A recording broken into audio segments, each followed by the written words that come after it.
மனுஷன் தனிமையாக இருப்பது நல்லதில்லை, ஏற்ற துணையை அவனுக்கு உண்டாக்குவேன் என்றான். இது எல்லா திருமணத்திலும் திருமண நிச்சயத்திலும் தவறாமல் தெரிவித்து சொல்லுவாங்க. ஏற்கனவே நிறைய திருமணத்தை அட்டன் பண்ணியிருக்கேன், உங்களுக்கு தெரியாது. ஸோ ஃபெமிலியர் வேர்ட்ஸ் ஆண்டர் பாருங்க, ஜீவராசிகள் எல்லாத்தையும் உண்டாக்குனார். விதவிதமான மிருகங்கள், பியூட்டிஃபுல் பேர்ட்ஸ். சில பறவைகளை பார்க்கணும், என்ன அழகாக இருக்கிறது, ரொம்ப பியூட்டிஃபுல்லாக இருக்கும். அது மாதிரி பறவை சாதாரணமாக பார்க்கவே முடியாது.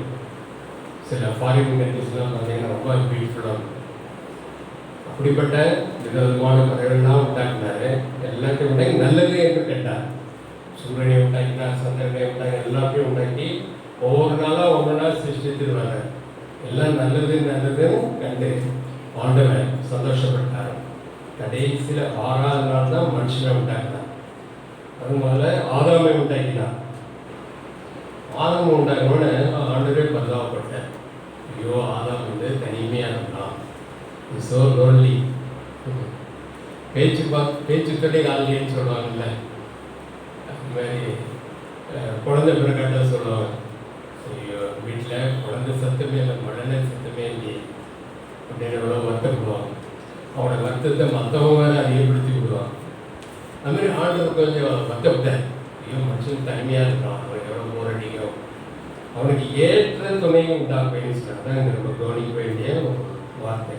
18ஆம் வசனத்தில் பார்க்குறோம், மனுஷன் தனிமையாக இருப்பதுங்கிறத நல்லதல்ல, எல்லாம் நல்லதுன்னு கண்டாரு. அந்த மனுஷனை உண்டாக்குன பிறகு அவன் தனிமையாக இருப்பது நல்லதல்லன்னு சொல்லி ஏற்ற துணை அவனுக்கு உண்டாக்குவேன்னு சொன்னார்.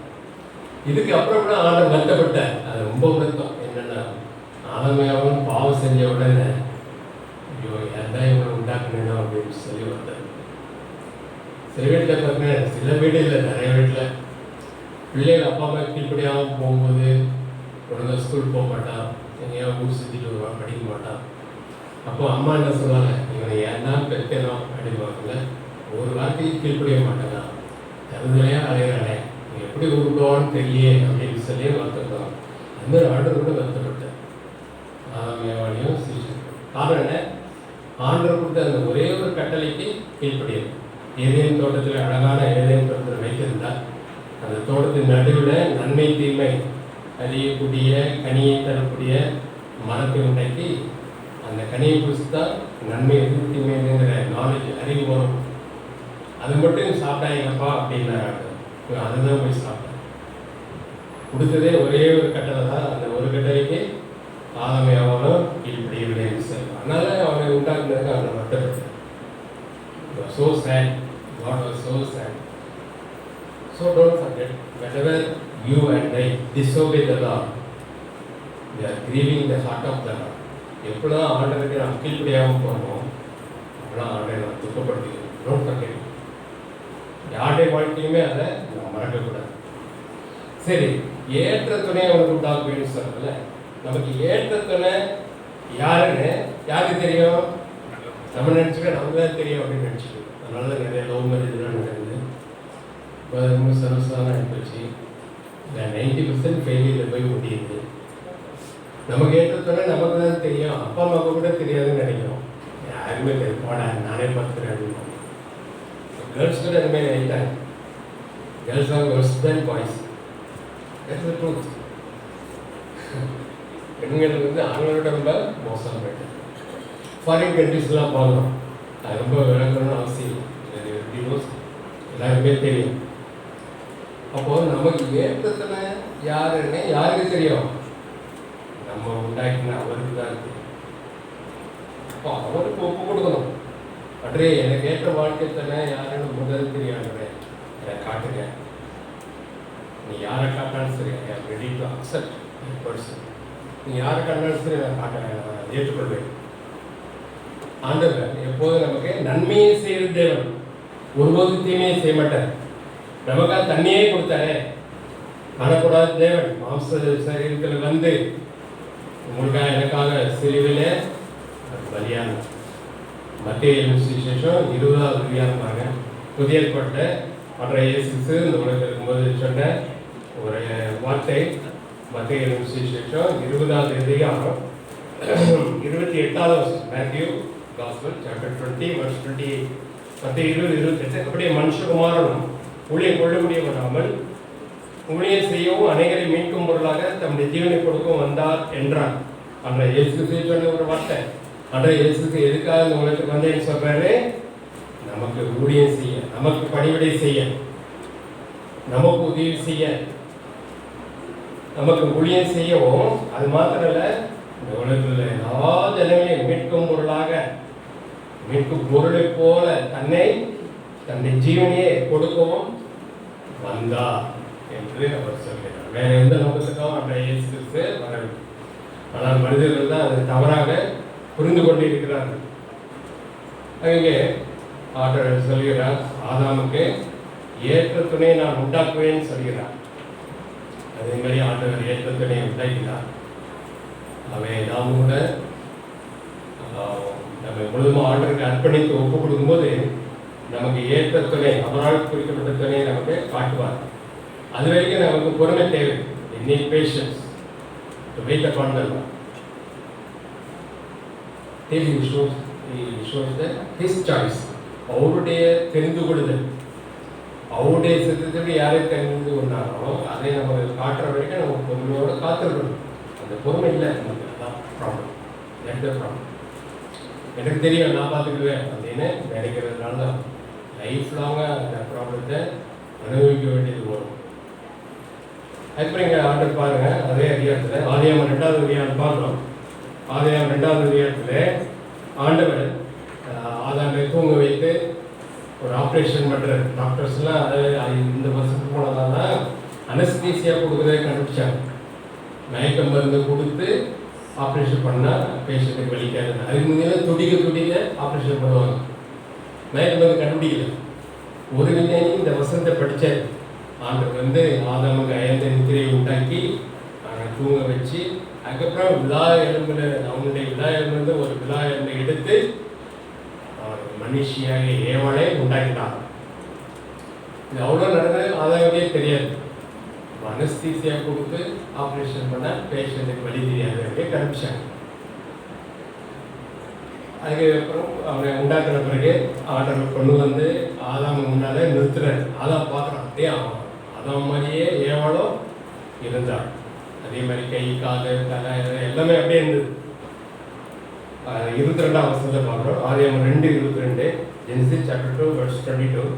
தேவனே கர்த்தர் தாம் மனுஷனில் எடுத்த விழா எலும்பை மனுஷியாக உருவாக்கி அவளை மனுஷனுக்கு கொண்டு வந்தார். அப்பொழுது ஆதாம், இவள் என் எலும்பின் எலும்பும் என் மாம்சத்தில் மாம்சமாய் இருக்கிறாள். இவள் மனுஷனில் எடுக்கப்பட்டபடியினாலே மனுஷி எனப்படுவாள் என்றாள். அடுத்த வசனம் பாருங்க. இதிலிருந்த புருஷன் தன் தகப்பனையும் தன் தாயை விட்டு தன் மனைவியோட இசைந்திருப்பான், அவர்கள் ஒரே மாம்சமாய் இருப்பார்கள். இங்கே ஆதாம் கிட்ட ஏவலை கொண்டு வந்து அப்படி சிரிச்சதோட நிறுத்துறாரு. அப்படி மிக அருமையான ஒரு வார்த்தையை அவர் சொல்றான். ஆனால் சொல்லியிருப்பார் பொழுது, ஏன்னா அவன் தூங்கிட்டார், விட்டு ஆப்ரேஷன் இருந்து அவனுக்கு தெரியாது. அன்றதான் சொல்லியிருக்கணும்ல, விழாவிலிருந்து தான் எடுத்து இந்த ஏவலை உண்டாக்கினப்பா அப்படின்னு சொல்லியிருப்பார். ஓ அப்படியா அப்படின்னு சொல்லி, ஆனால் எனக்கு அது உண்மையாக புரியாதுல்ல. இந்த லிப்ஸ் இருக்குல்ல, விழா எலும்பு எண்ணி பார்த்து ஆம்பளையில் ஒன்று குறையா இருக்கும், பொம்பளையிலோட ஆம்பளையில் ஒன்று குறையா இருக்கும். எனக்கு தெரியல, I don't know very true R not. ஏன்னா ஒரு எலும்பு எடுத்துட்டா இல்லையா, அதான் எடுத்து எல்லாம். அதுக்கப்புறம் ஆதாம் சொல்கிறான், வசனம் 23.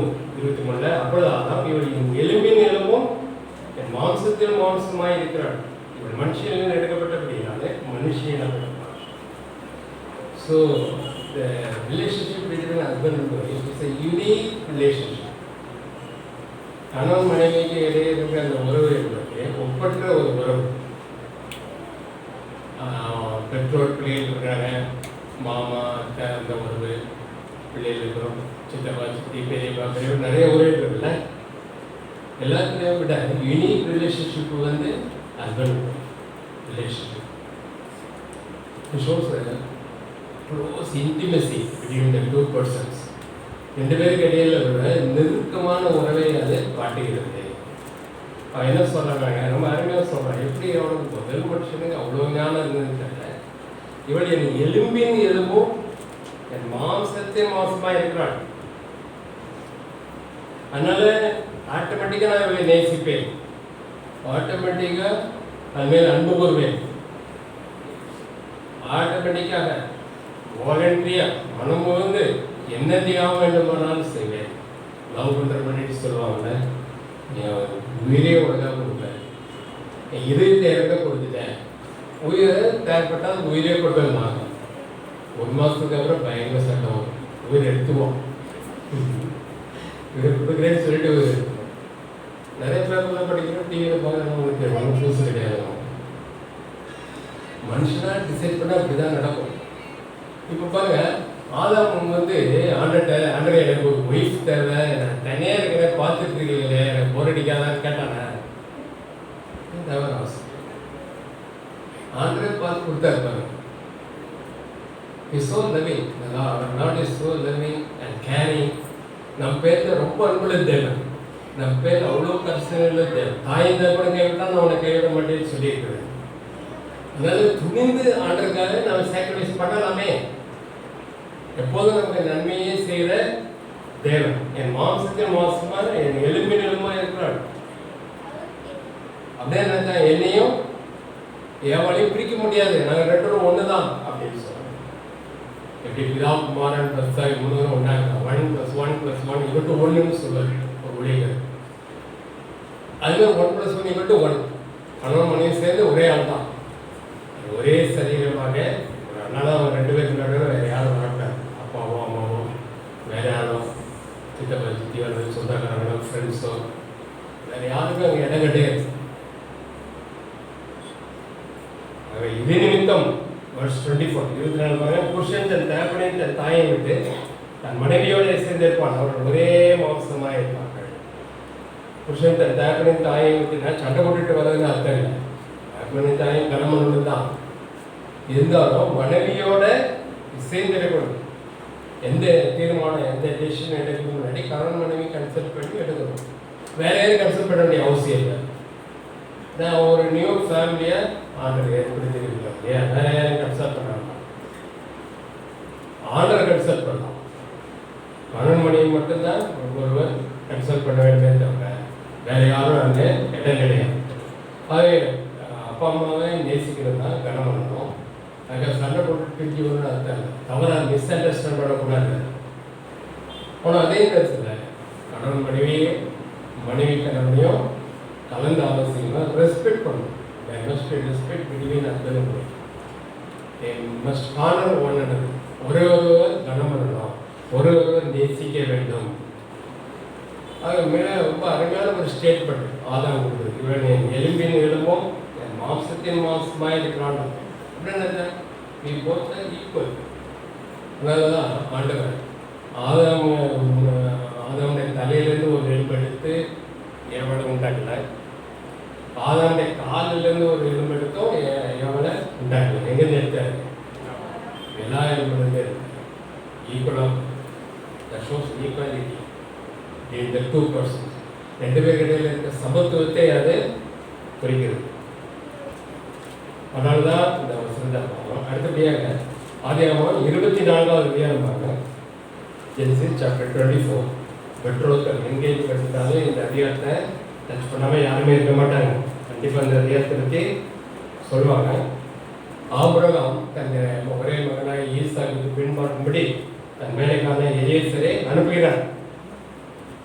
அனுப்பும்போது அந்த ஆபிரகாமுடைய ரிலேட்டிவ்ஸ் சொந்தக்காரர்களுக்கு அந்த ஊருக்கு வர்றாரு, நாகோருடைய ஊருக்கு வர்றாரு.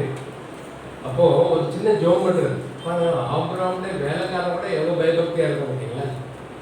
ஆபிரகாமுடைய தேவனை எவ்வளோ விசுவாசத்தை எவ்வளோ கனம் பண்ணா இல்லையா? It had a lot of impact on the whole family. அவனுடைய மனைவி, அவனுடைய மகன் ஈசாக்கு, அவனுடைய சர்வன்ஸ் எல்லாரையும் அது ஒரு தாக்கத்தை ஏற்படுத்தியது. வேலைக்காரன் கூட ஜோம் பண்ணுறான். சீனியர் மோஸ்ட் சர்வெண்ட் அவன் எலியேசர். அவன் என்ன சொன்னான்னு பாருங்க, 11வது வசனம் ஆதியாகமம் 24:11. ஊருக்கு புறமே ஒரு தண்ணீர் திறவண்டியில் தண்ணீர் கொண்ட ஸ்திரீகள் புறப்படுகிற சாயங்கால வேளையிலே ஒட்டகங்களை மடக்கி தனக்குள்ளேயே சொல்லிக்கொண்டு என்ன தனக்குள்ளேயே அவன் ப்ரே பண்ணான். அன்றைட்டு ஜோம் பண்ணான். அடுத்த வருஷம் தாங்க 12 என் எஜமானாகிய ஆபிரகாமுக்கு தேவனாக இருக்கிற கர்த்தாவே. தனக்குள்ளே தனக்கு தானே பேசி பைத்தியமாவன் தனக்கு தானே பேசிட்டு இருக்கான்னு நினைக்கிறீங்க. ஜோம் பண்ற ஆண்டுகிட்ட என் எஜமானாகிய ஆபிரகாமுக்கு தேவனாக இருக்கிற கர்த்தாவே, இன்றைக்கு நீர் எனக்கு காரியம் சித்திக்கப்பட்டு என் எஜமானாகிய ஆபிரகாமுக்கு தயவு செய்ததும். அடுத்த வருஷம் இதோ நான் இந்த தண்ணீர் புறவண்டியிலே நிற்கிறேன்.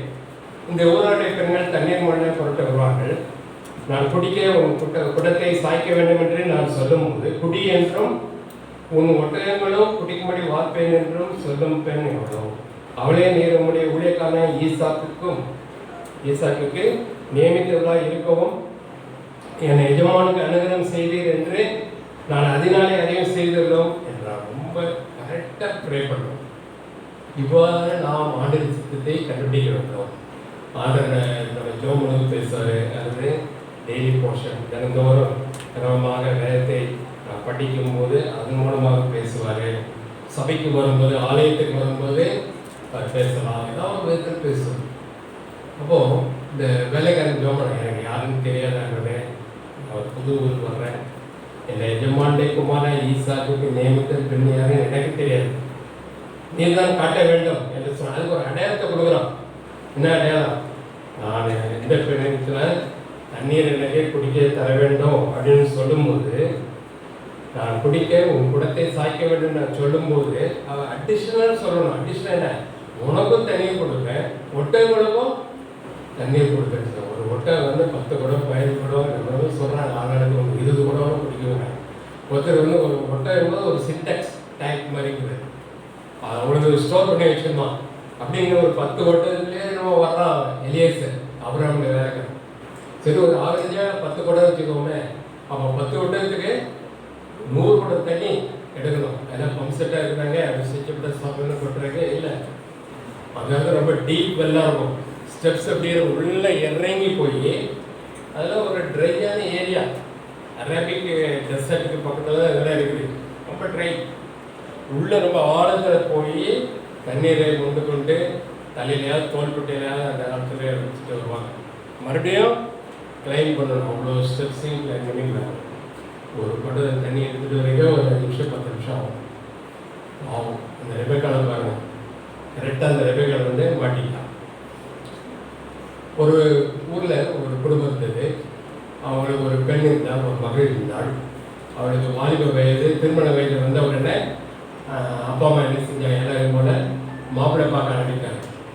அப்படியே ஒரு சின்ன ஜோம் பண்ண நன்றே என்னை பார்த்து நீ ரட்சிக்கப்பட்டிருக்கிறாயான்னு யார் கேட்குறாங்களோ அந்த குடும்பம் தான் நீர் எனக்கு நியமித்த குடும்பம் என்று நான் உறுதிப்படுத்திக் கொள்வேன் என்று சொல்லுவாங்க. ரொம்ப very short prayer, very intelligent prayer. I appreciate so much. ரொம்ப சுருக்கமான ஜபம். அதுமாரி மாப்பிள்ளை விட்டார், ஒவ்வொரு விட்டாராக வந்தாங்க. யாருமே அவளை பார்த்து ரட்சிக்கப்பட்டியா கேட்கவே இல்லை. படிச்சிருக்கியா, என்ன படிச்சிருக்கேன், வேலைக்கு போறியா, வேலை செய்ய நல்லா சம்பாதிக்கிறேன், வண்டி ஓட்ட தெரியுமா, நல்லா சமைப்பியா, 78 கேள்வி கேட்குறாங்க. ரட்சிக்கப்பட்டாரு யாருமே. அதுக்கப்புறம் ஒரு குடும்பம் வந்தது. அந்த பையனுடைய அப்பா கேட்டேன், அந்த பெண்ணை பார்த்து வேற எதுவுமே பேசுகிறேன், ஒரே கேட்டேன், நீ ரட்சிக்கப்பட்டிருக்கியாமா அப்படின்னு கேட்டான். கரெக்டாக ரொம்ப சந்தோஷப்பட்டு ஆண்டரே நீ காட்டினதுக்காக ஸ்தோத்திரம் அப்படின்னு சொல்லி அவர் சொன்னார். இப்படி ஏதாவது ஒரு விதத்தில் ஆண்டவருடைய சித்தத்தை வெளிப்படுத்துவார். இந்த எலிசரோட ப்ரே பண்ணாங்கல்ல, ஆண்டர் நான் எந்த பெண்ணை பார்த்து தண்ணீர் குடிக்க கொடுன்னு சொல்லும்போது குடின்னு சொல்லணும், ஒட்டத்துக்கும் வார்த்தைன்னு சொல்லணும். அதுமாதிரி ரெபெக்காள் செய்தால் இல்லை.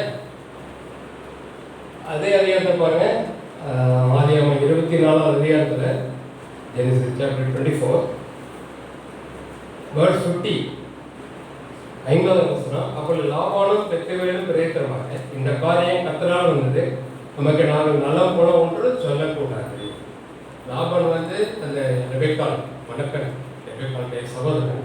பெத்துவேல் அப்பா இல்லையா, மணப்பெண் ரெபெக்காளுடைய அப்பா. அவர் 2 பேரும் வாய் அடைத்து போய்விட்டார்.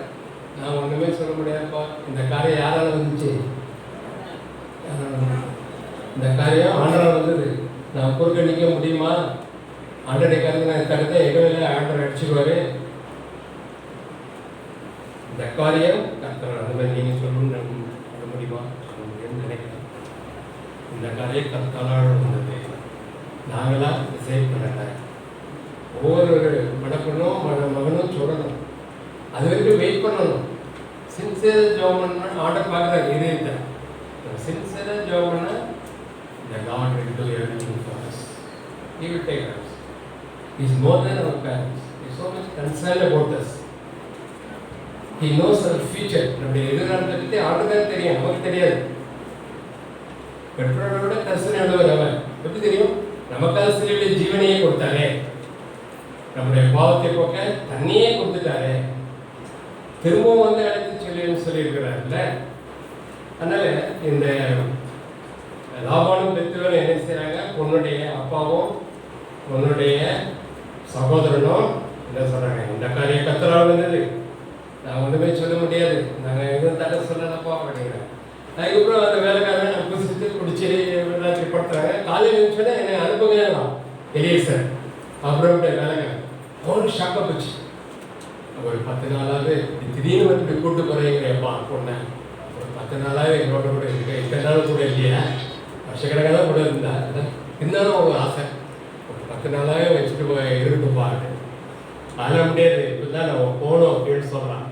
சரி உடனே பெண்ணுடைய வாய்ப்பை கேட்போம் அப்படிங்கிறாங்க.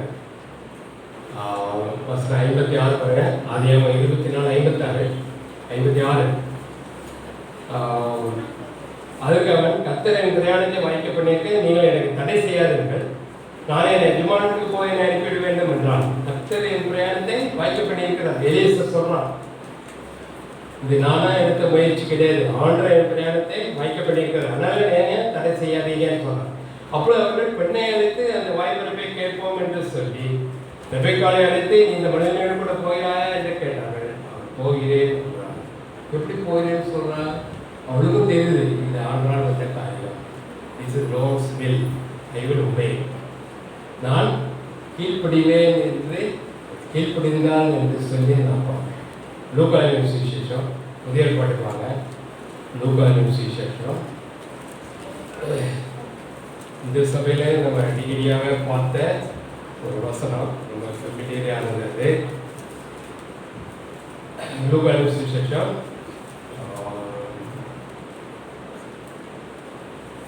30வது வசனம். Look chapter 1 verse 20. லூக்கா 1:30. தேவதூதன் அவளை நோக்கி, மரியாதை பயப்படாதே, நீ தேவனுக்கு கிருபை பெற்றாய், இதோ நீ தற்போதைய ஒரு குமாரனை பெறுவாய், அவர் இயேசு என்று பெயரிடுவாயாக அப்படின்னு சொல்றான். 34வது வசனம். மரியாள் தேவதூதனை நோக்கி, இது எப்படி ஆகும், புருஷனை அறியனே என்றான். 35. தேவதூதன் அவளுக்கு கிடைத்திருவாங்க, பரிசுத்தவான் மேல் வரும், உன்னமாருடைய பலம் உன்மேல் நிறைவேறும், ஆளால் உன்னிடத்தில் பிறக்கும் பரிசுத்தமானது தேவனுடைய குமாரன் எனப்படும். இதோ உனக்கு எனக்கான இருக்கிற எலிசபெத்து தன் முதிர் வயதில் ஒரு புத்திரனை கற்பந்தரித்திருக்கிறாள். மலடி எனப்பட்ட அவளுக்கு இது 6ஆம் மாதம், தேவனால் ஏற்படாத ஒன்றுமில்லை என்றான். அதற்கு மரியாள், இதோ நான் ஆண்டவருக்கு அடிமை, உடைய வார்த்தையின்படி எனக்கு ஆக்கடவுள் என்றான். அப்பொழுது தேவதூதன் அவனிடத்திலிருந்து போனார். அங்கே ரெபெக்காவை பார்த்தோம்ல ஆதியாகமத்தில். அப்போ அப்பா கேட்கலாம், இந்த ஆண்டோட போறியா அப்படின்னு. உடனடியாக போகிறேன்னு சொல்லுவேன். அது ஆல்ரெடி சித்தம் என்று அவளுக்கு கண்டுபிடித்தார். அதனால் என்ன சொல்கிறேன், உடனடியாக போகிறேன்னு சொல்கிறேன். ஒரு மறுப்பும் சொல்லவில்லை. முன்னப்பட தெரியாத ஒரு ஆள், இதுக்கு முந்தைய எலியேசரை பார்த்ததே இல்லை. ஆனால் அவரோட என்ன சொல்கிறார், போகிறேன், வெரி ஷார்ட் ஆன்சர், போகிறேன், அவ்வளோதான். அதனால் அவரை பெற்றோர் ஒன்றுமே செய்ய முடியல, அனுப்பி வைத்தார் என்று சொல்லிப்பாங்க. அதனால் இங்கே மரியாள் யோசேப்புக்கு நியமிக்கப்பட்டிருந்தா, என்கேஜ்மெண்ட் முடிஞ்சிருந்தது. திடீர்னு ஒரு நாள், அது ராத்திரியாக என்னன்னு தெரியல, நைட்டாக இருக்கலாம், தேவதூதன் வந்து வீட்டுக்குள்ள வந்து நிற்கிறான். எவ்வளோ ஷாக்கிங்காக, திடீர்னு தேவதூதனை பார்த்தாலே ஒரு ஷாக் தான் இல்லையா? இந்த டெய்லி தேவதூதனை பார்த்துட்டா கூட நம்ம அப்படி வந்தோடனே அவன் என்ன சொல்கிறான், நீ சீக்கிரமாக ஒரு தற்போதையாகி ஒரு குமாரனை பெறுவாய், அவர் இயேசுன்னு பேர் வைக்கணும். தூக்கி வைத்து கொடுத்துருக்கோம். இன்னும் எனக்கு இன்னும் மேரேஜே ஆகலை. அந்த காலகட்டத்தில் அந்த சமுதாயத்தில் மேரேஜ் ஆகிறதுக்கு முன்னாடி குழந்தைல கல்லெறிஞ்சு கொள்ளணும், கல்லெறிஞ்சு கொள்றோம். அது அடல்ட்ரி, விபச்சாரம் என்று சொல்லி கல்லெறிந்து கொடுத்துடுவாங்க. அதனால் ஒரே பயம், திகில், குழப்பமாக இருந்தது. அப்போ தேவதூதனை எக்ஸ்பிளைன் பண்ணுறான், இது பரிசுத்தாவியினாலே வந்த காரியம். ஆண்டரே காணக்கூடாத தேவன், ஆவியா இருக்கிற தேவன் மனித அவதாரம் எடுத்து வந்து பிறக்க போறாரு. ஆண்டவன் கூட ஒன்றுமே இல்லை என்று சொன்ன உடனே அவர் கீழ்ப்படிந்தார். இதோ நான் ஆண்டவருக்கு அடிமை, உம்முடைய வார்த்தையின்படி எனக்கு கடவுது என்றான். உடனே தேவதன் போயிட்டான். அதுக்கப்புறம் நிகழ்ந்த அந்த சேஞ்ச் பார்த்தீங்கன்னா பயங்கரமான சேஞ்ச் மரியாதை. அவ்வளோ சந்தோஷம், முதல்ல அவ்வளோ பயம், திகில், கலக்கம், குழப்பமாக இருந்தது. ஐயோ இது என்ன இப்படி பயங்கரமான காரியம் சொல்கிறானே. ஆண்டுக்கு ஒப்பு கொடுத்து கீழ்படுத்திய உடனே உங்களுடைய வார்த்தையின்படி எனக்கு லாபப்படுதுன்னு சொன்னேன். இந்த வார்த்தை தானே முக்கியம். அது சொன்ன உடனே அவர் உள்ளத்திலே சந்தோஷம் இருந்தது. தேவனை ஆராதித்தார் என்று பின்னாடி நம்ம பார்க்கிறோம். அவருடைய மகிழ்ச்சிக்கே அளவே இல்லை. அதே நேரத்தில் மத்திய சுவிசேஷத்தில் முதல் பார்த்தீங்கன்னா யோசேப்புகிட்டையும் ஆண்டவர் பேசுகிறார். மரியாதை நேரடியாக தேவதூதன் வந்து பேசினான். ஆனால் யோசேப்புகிட்ட கனவுல சொப்பனத்தின் மூலமாக பேசினார். அப்போ அவன் பேசும்போது என்ன சொல்றாரு, உன் மனைவியாகிய கல்யாணம் ஆகல, எங்கேஜ்மெண்ட் ஆனாலே அவனுடைய சமுதாயத்தில் கணவன் மனைவி தான் ஃபீல் பண்ணுவான். உன் மனைவியாக மரியாதையை சேர்த்துக்கூட ஐயப்படாது, பயப்படாது, ஒன்றும் ஆகாது, அது ஆந்திராவில் வந்த காரியம் சொன்னோடனே யோசிப்பும் கீழ்ப்படிந்தார். அநேகர் எப்போ பார்த்தாலும் மரியாதை தான் போராட்டுவாங்க, யோசிப்பை கண்டுக்கிறதே இல்லை. யோசிப்பு கீழ்ப்படிந்தார். அவருக்கும் பயந்துகள்லாம் இருந்திருக்கிட்ட சொந்தக்காரன் என்ன செய்வாங்க, சொசைட்டி என்ன சொல்லும், இப்படிப்பட்ட ஏற்கனவே கல்யாணம் முன்னாடி இப்படின்னா அவளை போய் கல்யாணம் பண்ணுறேன் அப்படின்னு சொல்லுவாங்கல்ல, அவனும் அவமானம் தானே. அதெல்லாம் அவன் செய்து கொண்டார். ஆண்டவர் பார்த்து நம்ம முதல் அற்புதம் நடைபெறுகிறது. இன்றைக்கு வரைக்கும் யோசிப்பு மரியாதை எல்லாரும் பாராட்டு. இந்த உலக ரட்சகரே, இந்த உலகத்துக்கு கொண்டு வந்து கொடுக்கக்கூடிய பாக்கியம் யோசிப்புக்கும் மரியாதைக்கும் கிடைத்தது. 2 பேரும் அதில் பங்குண்டு. 2 பேரும் ஆண்டவர் ஆசீர்வதித்தார் என்று சொல்லி அவிதமாக ஆண்டோட வார்த்தைக்கு நம்ம இமிடியேட்டாக கீழ்ப்படியணும். ஆண்டவரை எதிர்த்து கொஸ்டின் பண்ணக்கூடாது. உடனே கீழ்ப்படியும் போது ஆண்டவர் நம்மை ஆசீர்வதிப்பார், நம்மை கொண்டு பெரிய காரியங்கள் செய்வார். மற்றவங்களுக்கு புரியாது, மற்றவர்கிட்ட போய் கன்சல்ட் பண்ணக்கூடாது. மரியாதை உடனடியாக கீழ்ப்படிந்தா அந்த ஸ்பாட்லேயே நம்முடைய வார்த்தை பண்ணி ஆகிறோம். இதோ நான் நாட்டுக்கு அடிமை, அவ்வளோதான் முடிஞ்சிச்சு. நம்ம தான் ரெபேக்காள், இவரோட போறேன், நான் போறேன், அவ்வளோதான். அதில் இம்மிடியேட்டாக இம்ப்ளிசிட் ஒபீடியன்ஸ், அந்த கீழ்ப்படிதலை தான் ஆண்டவர் நம்மிடத்தில் இருப்பாங்க. 2 Corinthians 11 அதிகாரம், 2 Corinthians chapter 11, 2 Corinthians chapter 11, 2 Corinthians 11 அதிகாரம் verse 2, 2வது வசனம் பாருங்க. 2 Corinthians 11:2, நான் உங்களை கற்புள்ள கன்னியாக கிறிஸ்து என்ற ஒரே புருஷனுக்கு ஒப்பு கொடுக்க நியமித்தபடியால் உங்களுக்காக தேவ விலைக்கமான வேலைக்கும் கொண்டிருக்கிறேன். ஆகிய சர்ப்பமானது தன்னை தந்திரத்தினாலே ஏவாளை வஞ்சித்தது போல உங்கள் மனதும் கிறிஸ்துவை பற்றிய உண்மை நின்று விலகும்படி எடுக்கப்படுமோ என்று பயந்திருக்கிறேன் என்று சொல்கிறார். என்ன சொல்றாரு? 2 Corinthians 11 அதிகாரம் 2வது வசனத்துல பவுல் என்ன சொல்றாரு? நான் உங்களை அந்த கொரிந்து சபையில் விசுவாசிகளை சொல்றேன், கொரிந்து சபையில் விசுவாசிகளை நான் உங்களை கற்புள்ள கன்னியாக கிறிஸ்து என்ற ஒரே புருஷனுக்கு ஒப்பு கொடுக்க நியமித்தபடியால் உங்களுக்காக தேவரேகமான உங்களை கிறிஸ்து என்ற ஒரே புருஷனுக்கு ஒப்பு கொடுத்திருக்கிறேன். ஆண்டவராகிய இயேசு கிறிஸ்து சொன்னார், 2 எஜமானுக்கு ஊழியம் செய்ய முடியாதுன்னு சொன்னார். ஒன்று ஆண்டவரே, இன்னொன்று உலக பொருள். சாத்தம் கிடையாது, உலக பொருள், ஐஸ்வர்யம், உலக பணம் ஓடுறாங்கல்ல சம்பாதிக்கிறதுக்காக. இந்த பொருள், உலக பொருள், உலக ஆசை இச்சைகள், பணம், ஐஸ்வர்யத்துக்கும் ஒழிஞ்சிக்கிட்டு எனக்கும் ஊழியம் செய்ய முடியாது. அப்போ 2 புருஷனாயிரும். 2 புருஷனாக இருந்தால் அவன் என்ன சொல்றது? அந்த பெண்ணை அவங்க போல் சொல்லும் பொழுது உங்களை கிறிஸ்து என்ற கற்புள்ள கன்னியாக கிறிஸ்து என்ற ஒரே புருஷனுக்கு ஒப்பு கொடுக்க நியமித்திருக்கிறேன் என்று சொல்கிறார். ஆனாலும் அந்த ஏதேன் தோட்டத்தில் நடந்தது இப்போ ஒன்றாந்து நினைக்கிறார். So relevant even today.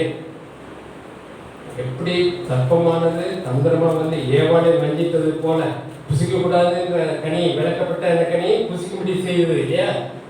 அந்த சர்ப்பமானது ஏவாளை வஞ்சித்தது போல உங்கள் மனதும் கிறிஸ்துவை பற்றி உண்மை நின்று விலகும்படி கெடுக்கப்படுமோ என்று பயந்திருக்கிறேன். இயேசு கிறிஸ்துவை விட்டு விலகணும். அதான் சாத்தானுடைய ஒரே எய்ம். ஆண்டுடைய சாத்தானுடைய ஒரே நோக்கம் என்ன? ஆண்டரை விட்டு அவருடைய பிள்ளைகளை பிரித்து விட வேண்டும். ஆதாம் எவனும் பாவம் செஞ்சவனும் என்னாச்சு?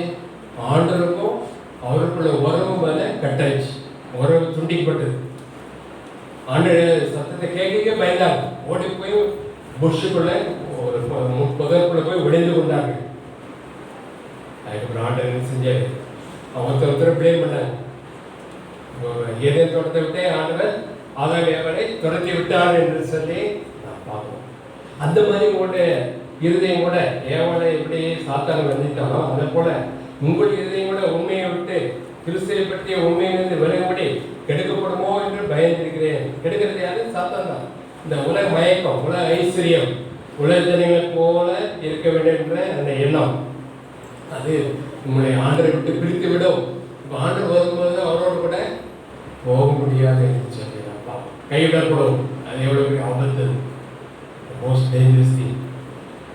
ஓசியா 2வது அதிகாரமாக பழைய ஏற்பாட்டை பார்க்குறோம். ஓசியா சாப்டர் 2, ஓசியா 2வது அதிகாரம் 19வது வசனம் 20வது வசனம், verse 19 and 20. ஓசியா 2வது அதிகாரம் 19, 20. நித்திய விவாதத்துக்கென்று உன்னை எனக்கு நியமித்துக் கொள்வேன், நீதியும் நியாயமும் கிருபையும் உருட்டு இறக்கவுமாய் உன்னை எனக்கு நியமித்துக் கொள்வேன், உண்மையாய் உன்னை எனக்கு நியமித்துக் கொள்வேன், நீ கர்த்தரை அறிந்து கொள்வாய். இங்கே ஆண்டவர் ஓசியா தீர்க்கதரிசி மூலமாக அவருடைய ஜனம் இஸ்ரவேல் ஜனத்தை பேசுகிற இஸ்ரவேல் ஜன ஆண்டவர் எவ்வளோ நேசித்தார். அவளுக்காக செய்யாத அதிசயமான ஒன்றுமே இல்லை. மற்ற எந்த ஜாதிக்கு செய்யாத எல்லா அதிசயங்களும் இஸ்ரவேல் ஜனங்களுக்கு செய்தார். ஆனால் கூட அவர் நன்றி கெட்டவராக போனார், துரோகம் பண்ணார். ஆண்டவர் எது எது செய்யக்கூடாதுன்னு சொன்னால் அதெல்லாம் இஸ்ரவேல் ஜனம் செய்தார்னு சொல்லி நான் பார்க்குறோம். அநேக தீர்க்கதரிசி மூலமாக பேசினார், இங்கே ஓசியா மூலமாக பேசுகிறாரு. என்ன சொல்கிறாரு? நித்திய விவாதத்துக்கென்று உன்னை நியமித்துக் கொள்கிறேன். அப்போ ஆண்டவருக்கும் ஒரு விசுவாசத்துக்கு உள்ள சம்பந்தம் என்ன? நித்திய விவாதத்துக்கு அடையாளமாக இருக்குது. நான் ஏற்கனவே முதலே சொன்னேன், பிகினிங்லேயே சொன்னேன் இல்லையா, கணவன் மனைவிக்கு இடையே உள்ள ரிலேஷன்ஷிப் வந்து ஒரு யுனிக் ரிலேஷன்ஷிப். அதை கேலிக்குத்த ஆக்கும்படி விசுவாசம் செய்கிறான். So marriage is so secret, it's not a joke, it's not a plaything. கல்யாணம் என்பது ஒரு விளையாட்டான காரியம் அல்ல. The word marriage means commitment, committed. I am committed to this policy சொல்லுவாங்க. I have committed myself to this project. இந்த ப்ராஜெக்டை என்னை மூலமாக அர்ப்பணிச்சிருக்கிறேன். கமிட்டாக அர்ப்பணிக்கிறது. அந்த ப்ராஜெக்ட் முடிக்கிற வரைக்கும் நான் ஓய மாட்டேன்னு அர்த்தம். அதே போல் கணவன் மனைவி கூட ஒருவருக்கொருவர் தங்களை அர்ப்பணிக்கிறது, ஒப்பு கொடுத்து ஒருவருக்காக ஜீவிப்பது தான் திருமண வாழ்க்கை. அதுக்காக ஆண்டரை ஏற்படுத்தினார். இது ஆண்டரை ஏற்படுத்துகிறது. இந்த உலக வெட்டிங் இன்விடேஷன் அடிப்பாங்க பார்த்துருக்கீங்களா? திருமண அழைப்புகள் அடிப்பாங்க, அவ்வளோதான். நம்ம எப்படி அழைப்போம்? பரிசுத்த மெய் விவாகம், மற்றவங்க பையன் பரிசுத்த மெய் விவாக அழைப்புகள். சிலவர்கள் மெய்யும் சேர்த்துக்குவாங்க. பரிசுத்த மெய் விவாக அழைப்புகள், பரிசுத்த விவாக அழைப்புகள். பரிசுத்தங்கிற டேர்ம் அது ஆண்டரை அறியாத ஜனங்களுக்கே தெரியாது. அதுக்கு தெரியாது, கவலையே கிடையாது, எப்படி வேணாலும் இருக்கலாம். ஆனால் ஆண்டவர் சொல்றாரு, நான் பரிசுத்தர் ஆகவே நீயும் பரிசுத்தமாக இருக்கணும்னு சொல்றாரு. ஆண்டரோட விளையாடக்கூடாது. இங்கே ஆண்டவர் சொல்றாரு, நித்திய விவாதத்துக்கு என்று உன்னை எனக்கு நியமித்துக் கொள்வேன், நீதியும் நியாயமும் கிருபையும் உருக்க இறக்கமாய் உன்னை எனக்கு நியமித்துக் கொள்வேன், உண்மையாய் உன்னை எனக்கு நியமித்துக் கொள்வேன், நீ கர்த்தரை அறிந்து கொள்வாய் என்று சொல்கிறார். எவ்வளோ அருமையான ஒரு வசனம். கர்த்தரை நீ அறிந்து கொள்வாய். அடுத்த கடைசி வசனம் பாருங்க, ஓசியா 2 கடைசி வசனம் 23. நான் அவரை எனக்கென்றே பூமியிலே விதைத்து இறக்கப்பெறாதிருந்தவனுக்கு இறங்குவேன், என் ஜனமல்லாதிருந்தவனை நோக்கி நீ என் ஜனம் என்று சொல்வேன், அவர்கள் என் தேவனே என்பார்கள். அப்போ இறக்கம் பெறாதிருந்த தண்டனைக்கு என்று நியமிக்கப்பட்டது இஸ்ரவேல் ஜனங்கள். அவ்வளோ பாவம் செஞ்சாங்க, அவ்வளோ அக்கிரமம் பண்ணாங்க. ஆண்டடைய இறக்கத்தை பிறகு அவருக்கு ஏதாவது கைது உண்டா? ஒரு கைது கிடையாது. தண்டனைக்கு என்று நியமிக்கப்பட்ட அந்த ஜனங்களை பார்த்து ஆண்டவர் சொல்றாரு, இறக்கம் பெறாதிருந்தவளுக்கு நான் இறங்குவேன், என் ஜனம் இல்லாதவள் நோக்கி நீ என் ஜனம் என்று சொல்வேன் என்று சொல்கிறார். இன்னும் 2 வருஷத்தை பார்த்து முடிக்கலாம். நான் ஒரு பாடல் பாடல, ஆட்டுக்குட்டியானவரையும் கல்யாணம் வருகிறதுன்னு சொன்னாங்க. வருகிறது, வந்துக்கிட்டே இருக்கு. இவங்க கல்யாணம் கூட வருது, வந்துக்கிட்டே இருக்குது. இவங்க கல்யாணம் வந்துக்கிட்டே இருக்கு. அது மாதிரி ஆட்டுக்குட்டியான கல்யாணம் வருது. ஆட்டுக்குட்டியான யாரும்? அதான் இயேசு கிறிஸ்து. மணவாட்டியும் வந்து சபை. அவருடைய ரத்தத்தால் மீட்டு கொள்ளப்பட்ட சபை. இந்த சபை எப்படி இருக்க வேண்டும்? இப்போ ஆண்டவரை நியமித்திருக்கிற ஓசியர் 2 பார்த்தோம். என்கேஜ்மெண்ட் முடிஞ்சிருக்கு. நமக்கு ஆண்டருக்கு என்கேஜ்மெண்ட், ஒரு விசுவாசிக்கோ ஆண்டருக்கு என்கேஜ்மெண்ட். ஆனால் இந்த விசுவாசிக்கிற இடம் பயங்கரமான இடம். உலகத்தில் ஆண்டர் வச்சிருக்கிறார், டெஸ்ட் பண்றாரு. இந்த பிரைட், இந்த மனவாட்டி உண்மையாக இருக்கிறாளா, நான் வர்ற வரைக்கும் பொறுமையாக காத்துருக்கிறாளா, பரிசுத்தமாக இருக்கிறாளா அப்படின்னு சொல்லி ஆண்டவர் பார்த்து கொண்டே இருக்கிறார். அதான் 2 Corinthians 11 வாசம்ல பவுல் சொல்றாங்க, நான் உங்களை கிறிஸ்துவின் ஒரே புருஷனுக்கு கன்னியாக, பரிசுத்தமான கன்னியாக நியமித்திருக்கிறேன்னு சொல்றாரு. அது நீங்க வெளிப்படுத்தல் 19வது அதிகாரம் பாருங்க. வெளிப்படுத்தல் 19வது அதிகாரம், வெளிப்படுத்தல் 19வது அதிகாரம் 7வது Revelation chapter 19:7. வெளிப்படுத்தல் 19:7. நாம் சந்தோஷப்பட்டு கல்வி வந்து அவருக்கு துதி செலுத்த கிடவோம். ஆட்டுக்குட்டியாருடைய கல்யாணம் வந்தது, அவருடைய மனைவி தானே ஆயத்தம் பண்ணினான்னு சொல்ல கேட்டேன். கல்யாணம் வந்துகிட்டே இருக்கு, முடியல. அதுக்குள்ள மனைவிக்கிற வார்த்தை வருது இல்லைங்களா? மனைவிக்கிறது யாரு? சபை. சபையிலே யாரு? விசுவாசிகள். ஆண்டர் ரத்தத்தாலே கழுவப்பட்டவர், ஆண்டரை ஏற்றுக்கொண்டு அவருக்காக பிரித்தெடுக்கப்பட்ட வாழ்க்கை வாழ்கிறவர். The consecrated life is very very important for a believer, each and every believer.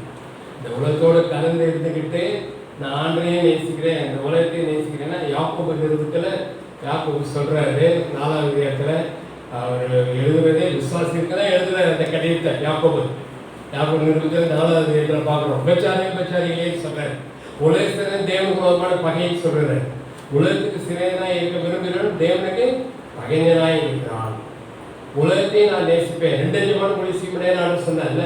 உலகம் எனக்கு வேணும், ஆண்டவர் எனக்கு வேணும்னு சொன்னா வேற ப்ராஸ்டிடியூட் அப்படிங்கிறார். ரொம்ப கடுமையாக சாதிக்கிறார். ஆண்டவர் அப்படிதான் சொல்றாரு, யாக்கோபு அப்படிதான் சொல்றாரு. அதனை இங்கே வெளிப்படுத்தல் 19 என்ன படிக்கிறோம்? நாம் சந்தோஷப்பட்டு களி கூர்ந்து அவருக்கு துதி செலுத்தணும். 7வது வசனம், ஆட்டுக்குட்டியான அப்படியே கல்யாணம் வந்தது. ஆட்டுக்குட்டியை போல உங்களுக்காக எனக்காக சிலையில பலியாருக்கு தன்னை ஒப்பு கொடுத்தார். அவர் தனியே பலியாக ஆக்கிட்டார், அவருடைய ரத்தத்தை சிந்தினார் இல்லையா? அதனால அவருக்கு பேரு ஆட்டுக்குட்டியானவர். ஆட்டுக்குட்டியானுடைய கல்யாணம் வந்து மனைவி தானே ஆயத்தம் பண்ணினார். கல்யாணம் தான் எல்லாரும் ஆயத்தமாகல, ஆயத்தப்படாம கல்யாணம் நடக்குமா? அவரு ஆண்டவர் சீக்கிரம் வரப்போகிறார். ஆட்டுக்குட்டியான கல்யாணம் வருகிறது. அதுக்கு நீங்களும் நானும் ஆயத்தமா இருக்கிறோமா? அதான் முக்கியமான ஒரு கேள்வி. 10 கனியை பற்றி நம்ம படிக்கிறோம்ல, 5 பேர் புத்தியுள்ள கனிகள், 5 பேர் புத்தி இல்லாதவர்கள். திடீர்னு மணவாளன் நடு ராத்திரி வந்த பொழுது புத்தியுள்ள கனிகள் மணவாளனோடு போயிட்டாங்க, புத்தி இல்லாத கனிகள் கைவிடப்பட்டாங்க. புத்தி இல்லாத கனிகள் தீவெட்டியில் எண்ணெய் இல்லை, தீவெட்டியை அணைந்து கொண்டே இருந்தது. அதை வாங்குறதுக்காக வெளியே போனாங்க, எண்ணெய் வாங்குறதுக்காக. அந்த நேரத்தில் மணவாளன் வந்துட்டார். புத்தி உள்ள கனிகள் 5 பேர், அவங்க தீவெட்டியில் எண்ணெய் இருந்துச்சு, நல்லா எரிந்தது. மணவாளன் கூட போயிட்டார். அது எது கட்டாயமாக இருக்குது? அவர்கள் ஆயத்தமாக இருந்தார், மணவாளனுக்காக சாட்சியாக இருந்தாங்க, பரிசுத்தமாக ஜீவித்தார்கள். அந்த எண்ணெய் பரிசு ஆகியோருக்கு அடையாளம். ஆண்டுக்கு என்று கான்சிகரேட்டட் பிரித்தெடுக்கப்பட்ட வாழ்க்கை வாழ்ந்தாங்க, ஆண்டருக்காக ஜீவித்தாங்க. அதனால ஆண்டர் வந்தாலும் அவங்க போயிட்டாங்க. அதனால ஆண்டர் விளையாட்டுக்கு சொன்னார் இந்த ஓமையை. ஆண்டரை இயேசுன்னு சொன்ன ஓமை. ஆண்டர் சொன்ன காரியத்தை நம்ம சீரியஸாக எடுத்துக்கொள்ளணும். நம்ம எப்படி எடுத்துக்கிறோம் அதை பார்த்தா நம்மளுடைய வாழ்க்கை மாறும். If you want to please human beings, you can never please the Lord. Don't forget.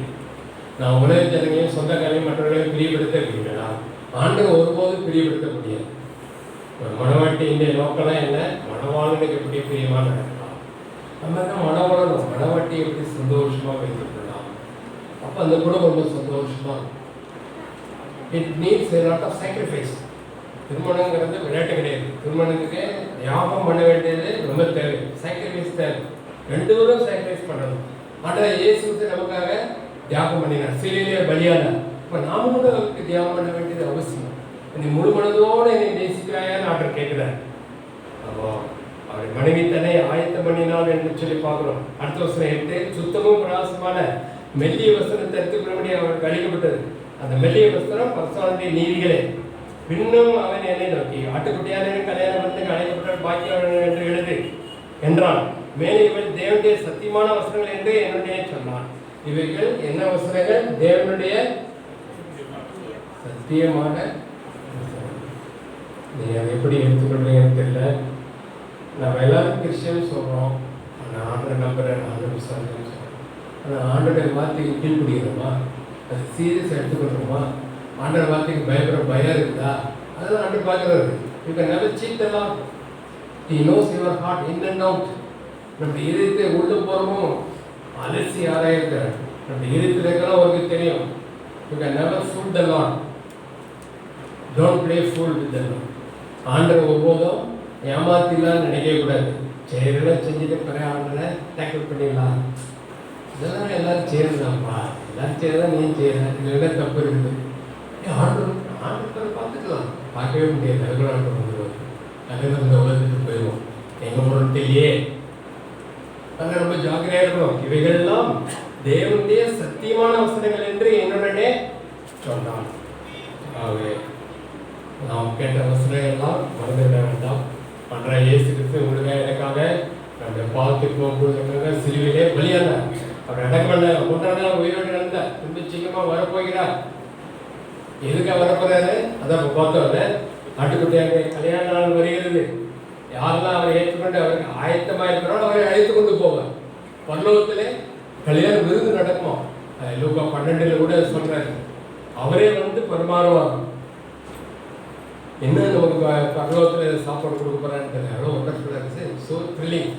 அதை இப்போ யோசிச்சு பார்த்துருக்கீங்களா? என்னைக்காண்டு அவர் சொல்கிறார் லூக்கா 12, நான் வந்து அறை கட்டி கொண்டு துண்டு இடுப்பில் கட்டிக்கிட்டு நான் வந்து உங்களுக்கு பரிமாறுவேன் அப்படிங்கிறது. என்ன டிஷ்லாம் நம்ம கொடுக்க போகிறாங்க? டிஷ்ஷாக கொடுப்பாங்க. விதவிதமான dish. Don't you want to enjoy the feast of the land. ஆட்டுக்குட்டியானவருடைய கல்யாணம் இருந்து யோசிச்சு பாருங்களேன்.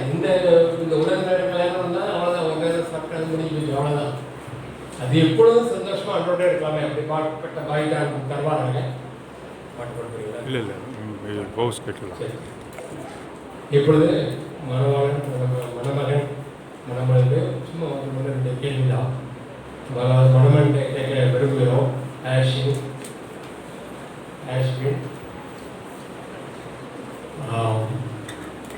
ஆண்டவர்கிட்ட ஜெபம் பண்ணி இந்த பாக்கியத்தை ஆண்டர் தெளிவாக சித்தத்தை காட்டினார் என்று சொல்ல முடியுமா? கண்டிப்பாக சொல்ல முடியும். ஏதாவது வசனம் கொடுத்தாரா? எப்படி? ஜெனசிஸ் 24:14 அங்கிள் அவங்கள ஏன் திரும்பி சர்ச்சை பார்த்து திரும்பி சர்ச்சைக்கு சொன்னாங்க. எழுந்திரிச்சு சொல்லும்போது கேட்கலாம். இல்லை இல்லை இரு,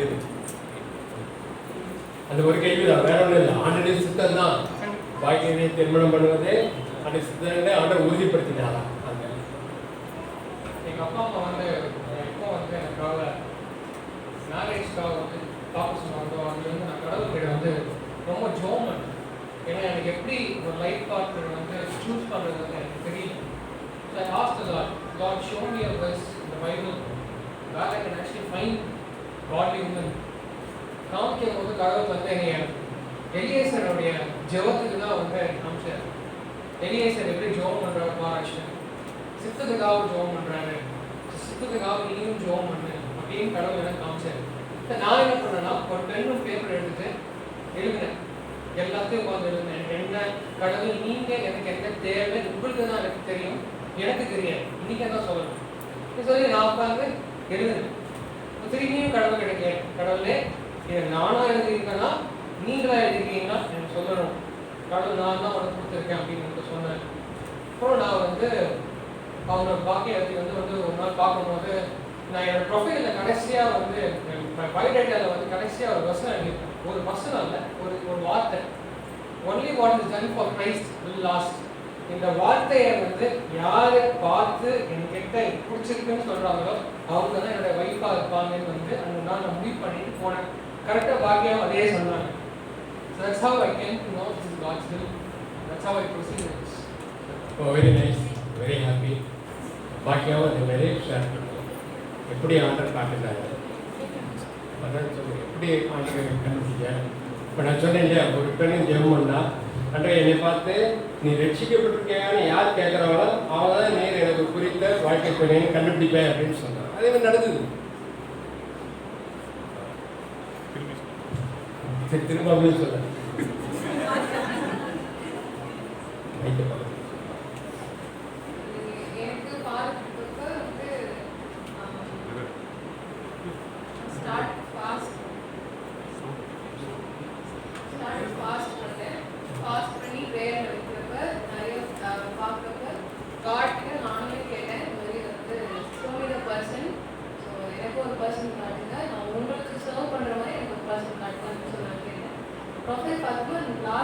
வாசிக்கிறோம் அதுதான் நான் ஓகே சொன்னது. லாஸ்ட் பர்சன் இல்லை இப்போ இந்த அது எல்சிஸ் 24 இல்லை ஒரு லைன் எடுத்துருந்தாங்க verse what help for Christ அதுதான் முக்கியம் அப்படின்ற மாதிரி இருந்தாங்க. So that touch me and அதுக்கப்புறம் நான் வந்து ஃபாஸ்ட் பண்ணேன் ப்ரேயர் பண்ணப்போ ஜெனசிஸ் 24:50 காட் கேவ் இந்த வசனம் சாமுவேல் என்கிட்ட முன்னாடி கேட்குறப்ப நான் முன்னாடியே சொல்லிட்டேன். இந்த சர்ப்ரைஸுக்கு நீங்களும் வார்த்தையாக கொடுப்பீங்க. நான் உங்ககிட்ட சொன்ன வசனம் வந்து சாம்ஸ் 24:50 வந்து காடால் கத்தரால் வந்தது. ஸோ இந்த as no good or bad அப்படின்னு சொல்லிட்டு accepted. Okay very nice. மணமகனுடைய அப்பா அம்மா ஓகே சொல்லுங்க. மணமகனுடைய அப்பா அம்மா